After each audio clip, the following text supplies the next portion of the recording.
चलिए, लेकिन विक्रम लोहिया जी आप कोई सुझाव नहीं दे रहे हैं कि क्या होना चाहिए। हर्षवर्धन जी, मैं आपके पास एक बार फिर से आ रहा हूं।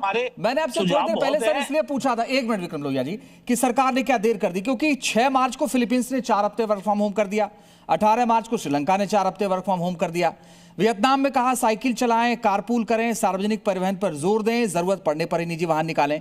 22 मार्च को स्लोवेनिया ने रोजाना 50 लीटर उस पर पाबंदी लगा दी। 7 मार्च को म्यांमार ने कदम उठाए, 10 मार्च को थाईलैंड ने उठाए, फिर 10 मार्च को ऑस्ट्रेलिया ने भी उठाए। तो मार्च की बजाय क्या हमने लेट कर दिया, हम और पहले उठाते शायद तो कुछ स्थिति और कंट्रोल में होती, या शायद रेट आने वाले बाद में वक्त में बाद में बढ़ते। हर्षवर्धन जी, नहीं, देखिए अंजित जी, इसको दोनों तरह से देख सकते हैं। इसमें जो विपक्ष आरोप लगा रहा है कि चुनाव की वजह से कीमतें नहीं बढ़ी, ये बिल्कुल दुरुस्त बात है। ये आरोप एकदम कहीं से भी इसमें ऐसा नहीं कि ऐसा आरोप सही नहीं। और कोई भी सरकार जो रहती है वो कोई भी अपनी निर्णय चुनाव के समय नहीं लेती है। लेकिन इसका एक दूसरा पहलू है और इस पर ठीक से बात होनी चाहिए। क्या स्टेट गवर्नमेंट के बदलने से इस क्राइसिस में कोई मैनेजमेंट हो सकता था? क्या मान लीजिए कि पश्चिम बंगाल में ममता बनर्जी की सरकार होती, क्योंकि ये स्टेट का मसला नहीं है, ये सेंट्रल की ही गवर्नमेंट को करना है और उस पर कोई फर्क नहीं पड़ने वाला था।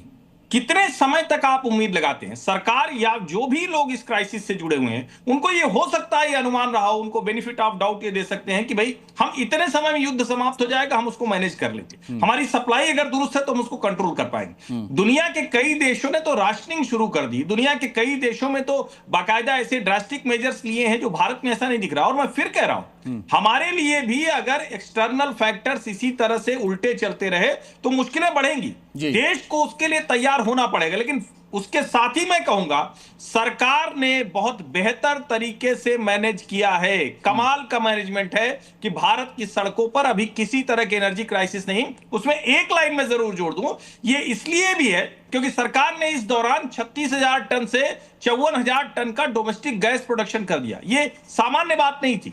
पीएनजी की जो कनेक्शन है वो तेजी में बढ़ा दिया। और जो सबसे बड़ी बात कि 2013 की तरह हमारे यहां नॉर्दर्न ग्रिड फेल नहीं हुई है, इलेक्ट्रिसिटी सरप्लस है, इसलिए हमारे यहां लोग इंडक्शन भी कर सकते हैं, सोलर पैनल भी लग जा रहे हैं। इस वजह से हमें ये क्राइसिस उतनी बड़ी नहीं दिख रही। ठीक है संजीव झा जी, कोई क्राइसिस तो है नहीं वैसे उतनी बड़ी जितनी बड़ी कल्पना करने की जरूरत है, या बाहर के तमाम देशों में जो क्राइसिस है।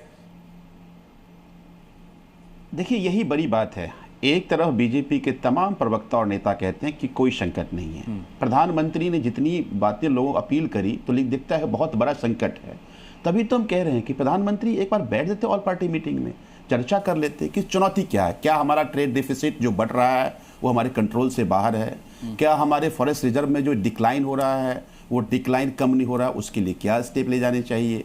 क्या वास्तव में हमारा एक्सपोर्ट और इंपोर्ट में जो ये गैप बढ़ता जा रहा है उसके कारण क्या हैं? तो प्रधानमंत्री कह रहे हैं बहुत बड़ा संकट है, बीजेपी के नेता कहते हैं कोई बड़ा संकट नहीं है। तो फिर ये लगता है कि एक माहौल बना करके महंगाई करना है। देखिए, 12 साल में प्रधानमंत्री का अप्रोच हमेशा कॉर्पोरेट फ्रेंडली रहा है, ये देश फ्रेंडली कभी नहीं रहा, अंतिम आदमी फ्रेंडली कभी नहीं रहा। आते ही प्रधानमंत्री सबसे बड़ा काम किया था कि कॉर्पोरेट टैक्स उन्होंने कम कर दिया था।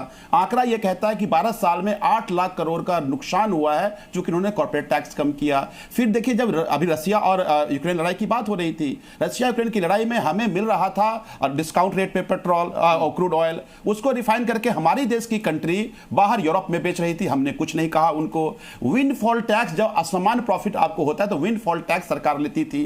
वो विंडफॉल टैक्स नहीं लेने से 24,000 करोड़ रुपए पर ईयर का नुकसान था। 60-70 हजार करोड़ का नुकसान केवल बाहर विदेश बेचने से, तेल बेचने से। अभी क्या रास्ता हम इसीलिए कह रहे हैं कि प्रधानमंत्री हमें अपने दोस्तों पे मेहरबान हुए। एक तो आपने कहा देखिए, ये बात अभी रास्ता नहीं, इसका जवाब देना पड़ेगा। एक सर्वदलीय बैठक की बात, दूसरा रास्ता क्या हो सकता है सर?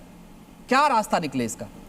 देखिए, ये अच्छा एक बात बताइए आप रंजीत जी कि जब तक बातें सच्चाई प्रधानमंत्री सामने नहीं बताएंगे, ये बीजेपी प्रवक्ता कहे कोई संकट ही नहीं है, तो रास्ता क्या? फिर कोई रास्ता संकट नहीं है तो महंगाई कम कर दो। ये सब बातें कोई स्टूडियम डिबेट में तय नहीं होगा। ये सब बातें ऑल पार्टी मीटिंग में बैठ के ही तय होगा कि रास्ते क्या है। क्योंकि प्रधानमंत्री कुछ और कह रहे हैं, बीजेपी के नेता कुछ और कह रहे हैं, लोगों का डर कुछ और है। लोगों का डर है कहीं कोई कोरोना जैसा, कहीं नोटबंदी जैसा कोई स्टेप प्रधानमंत्री नहीं लेने वाले हैं। चूंकि प्रधानमंत्री पर भरोसा लोगों का कम हुआ है, और लोगों का जो भरोसा जब अपने सरकार पे कम हो जाए तो